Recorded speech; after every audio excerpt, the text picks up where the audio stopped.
Ms. Dean. Thank you, Chairman McCall and Ranking Member Meeks, for this important hearing. I thank both of you women for testifying today. More important, I thank you for your service and your clarity of purpose at this extraordinarily challenging time. As all of us have said, it's been just a little more than a month since the grotesque, brutal slaughter of more than 1,400 Israelis. As a mom and a grandmom, the worst. The children, the babies, but men, women, and children butchered, slaughtered, raped, more than 200 hostages, 240 plus apparently. We all, I hope, unequivocally condemn the October 7th attack by Hamas, a terrorist organization. I condemn Hamas.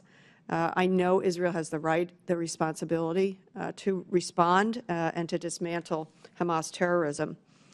We have to ensure the safe return of the hostages, and I was appreciative of Representative Manning's line of questions. Do you have any at all possible update on the hostages at this moment? I wouldn't want to jeopardize the efforts that are underway by commenting on it publicly. I appreciate that, and I just felt I had to ask, but I understand that sensitivity. At the same time, we have to do everything to make sure to protect innocent civilian lives on both sides of the fence.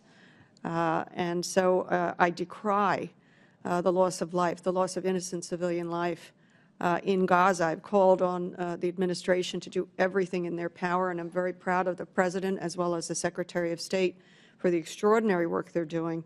But we must seek, Israel must seek a humanitarian pause for all kinds of reasons, to get the hostages out and to make sure that folks are taken care of as best as possible in these extraordinarily difficult situations. There are moral choices in wars. It is not just you have a right to be at war. There are moral choices, and I want the administration to continue to lift up innocent life. Dead babies on either side of the fence are unacceptable to me, at least. We've talked a lot about Gaza. I wonder if I could switch a little bit to the West Bank. I've been to Israel. I've been to the West Bank. I've been to Gaza. Ambassador Leaf, you expressed concern about the stability of the West Bank. I'm concerned too. You note the urgency of reining in extremist settler violence. I am concerned about that too, which I quote, which has led to the displacement of at least 828 Palestinians from their homes and 15 different communities in the West Bank since October 7th.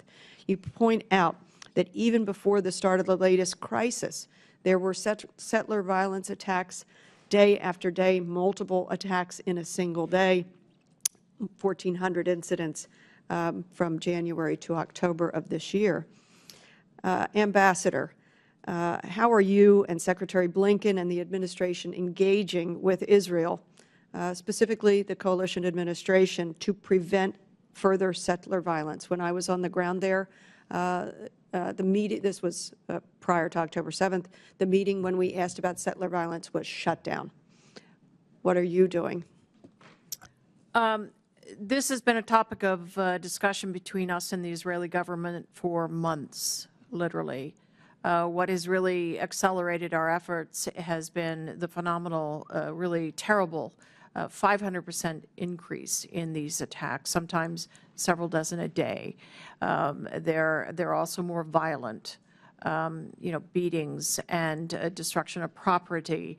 Some Palestinians have been killed by settlers. Yes. And quite a few. Yes. Yeah. Yes. And destruction of property that is aimed really at wholly damaging, destroying the economy, the livelihoods of these communities. So we have been relentlessly on this issue, and I would say there has been a belated but welcome sort of awakening to the alarming trend lines, awakening in the senior leaders of among the senior leaders of the coalition, and they have committed to us to pursue, to deter, to prevent these activities, and to bring to accountability those who engage in them, whether they are members of the armed forces, the IDF, or settlers themselves. And so, as Secretary Blinken said several days ago when he had this engagement with the government, he heard the right thing, but we're going to follow this in detail, and we want to see accountability. Okay, and I apologize, my time has expired, but I'm going to offer in writing some questions for you as well. So I thank you both very much. I yield back. The way yields. Chair now recognizes Mr. Hill.